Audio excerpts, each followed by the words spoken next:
Bonjour, employé et dirigeant de cabinet comptable. Bonjour, Maurice Chiasson. Salut Normand. Maurice, on connaît la planification comme un élément clé de la Oui. réussite des cabinets comptables. Et tu en as fait toi-même vraiment ton cheval de bataille. Pourrais-tu nous en parler un peu de l'importance que ça représente, la planification dans les cabinets comptables?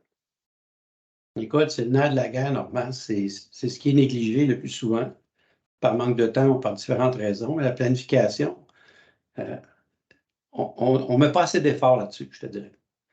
C'est quoi la planification? C'est pas juste de dire, je vais prendre un employé, je vais prendre une job, je vais prendre qui vient d'un client, on va mettre ça ensemble, puis on va mettre ça quelque part.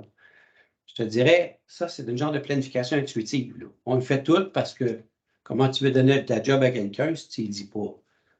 Oui, il y a une planification intuitive qui se fait, mais il y a une planification qui pourrait être un peu plus élaborée, je te dirais.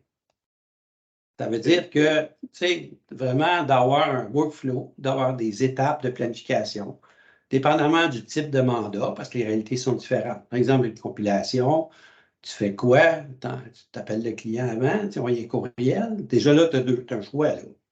Après ça, on y envoie-tu des documents ou pas? Encore un autre choix. Quand? Avant la fin d'année, après la fin d'année?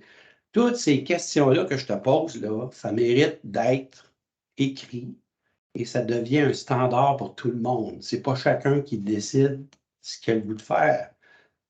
On prend l'équipe, puis on dit, OK, comment ça marche? C'est quoi les étapes? Puis on va toutes la faire de la même façon.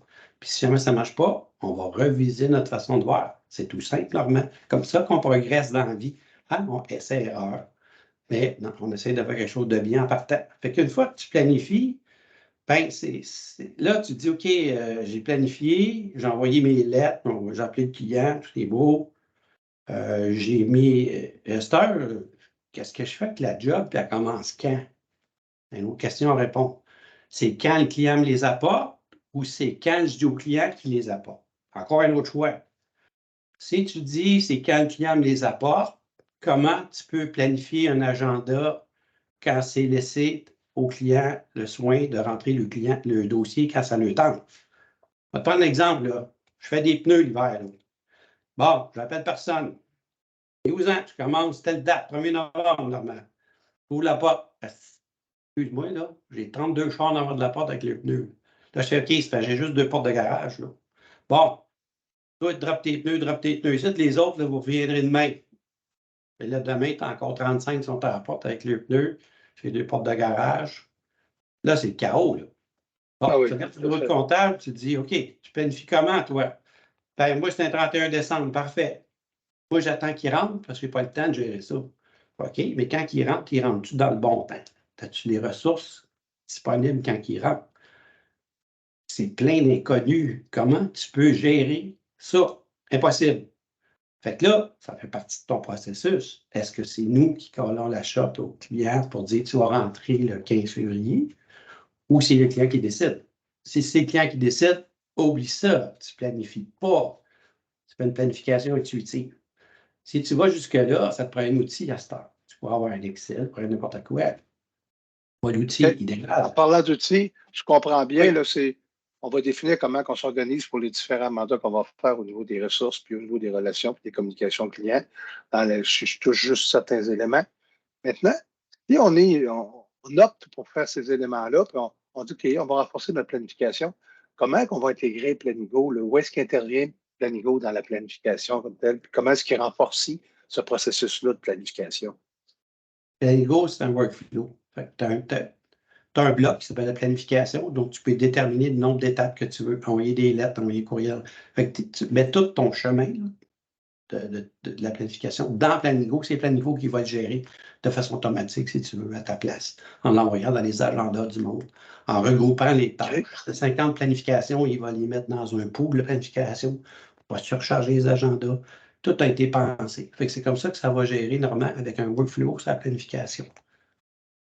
Et donc, ce que tu me dis, c'est qu'on opte pour faire une planification, on veut mieux s'organiser, puis, dans Ouais. ce contexte-là, on intègre Planigo, puis on va pouvoir profiter des outils Planigo, jusqu'à un certain point, des outils qui vont s'intégrer de façon automatique là, ou semi-automatique, peu importe quel outil que ce soit, tous ces éléments-là vont permettre à l'entreprise qui veut mieux planifier d'avoir l'outil qui va pouvoir lui permettre de réaliser ce qu'il veut faire, qu'il va améliorer aussi.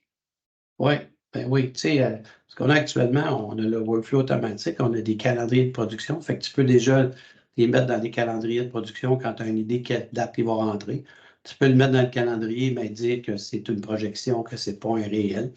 Tu as des outils de même, on a des codes de couleur pour gérer ça. Mais tu me fais penser, Normand, Planigo est en train de sortir une nouvelle façon un nouvel outil de travail. Tu sais, de la misère à parler aujourd'hui. Un nouvel outil de travail. Tu veux résumer ça rapidement, s'il te plaît? Oui, écoute, ça va être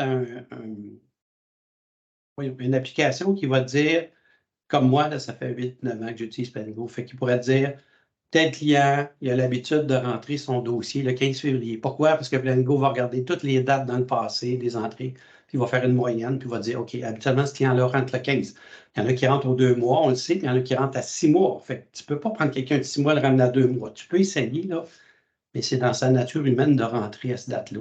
En tout cas, Planigo est capable de gérer ça. Il va sortir toutes les statistiques par client. Et là, il va dire, ce client-là, je le mets le 15, tout seul. Là, il va dire, voici les ressources disponibles. Tu vas dire, OK, je prends Jeanne pour faire ça.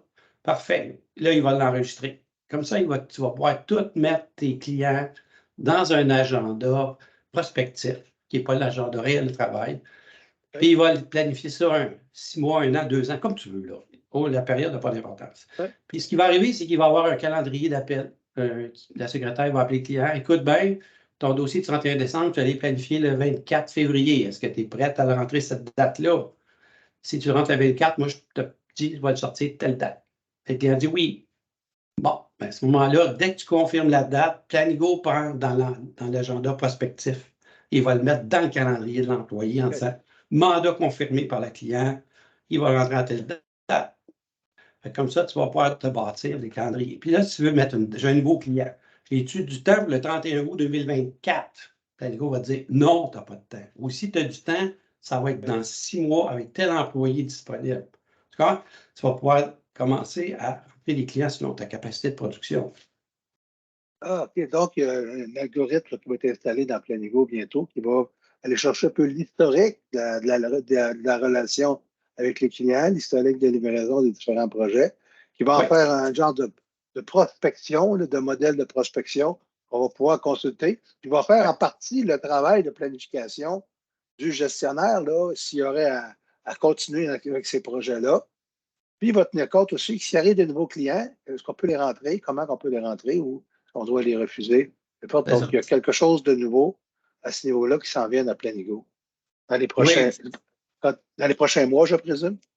Oui, c'est déjà en construction. C'est juste que, à un moment donné, il y a un besoin. Tu as des humains qui font ça sur des fichiers Excel. Ça ne marche pas normalement, des fichiers Excel. Ce n'est pas interactif. Là, c'est vraiment, ça va être intégré. Ce qu'il va y avoir d'intelligence artificielle là-dedans, sûrement qu'il va en avoir pour des questionnements. Quelle est la meilleure solution? Comme je te dis, quand tu poses une interroge de fichier, il va trouver, lui, des meilleures solutions à te proposer. Ça va éviter la surcharge aussi. Excellent. Donc, si vous avez besoin d'un cabinet comptable, vous avez besoin d'améliorer votre planification, cherchez un outil qui va vous permettre de mieux planifier, de pouvoir mieux vous assurer la réalisation des projets, vous assurer de pouvoir intégrer les nouveaux clients, avec quelles ressources qui pourraient le faire, etc. Donc, on a un outil d'intelligence artificielle qui s'en vient bientôt avec Planigo. Alors, on vous invite de nous appeler, de nous consulter. On va nous faire plaisir d'en parler, puis peut-être vous montrer comment ça peut fonctionner. Alors, merci Maurice. C'est Des bons bon, commentaires. À la prochaine. On va parler de tous. production. On va parler de workflow de production, je pense, la prochaine fois. C'est bon. Salut, Normand. À bientôt. Salut.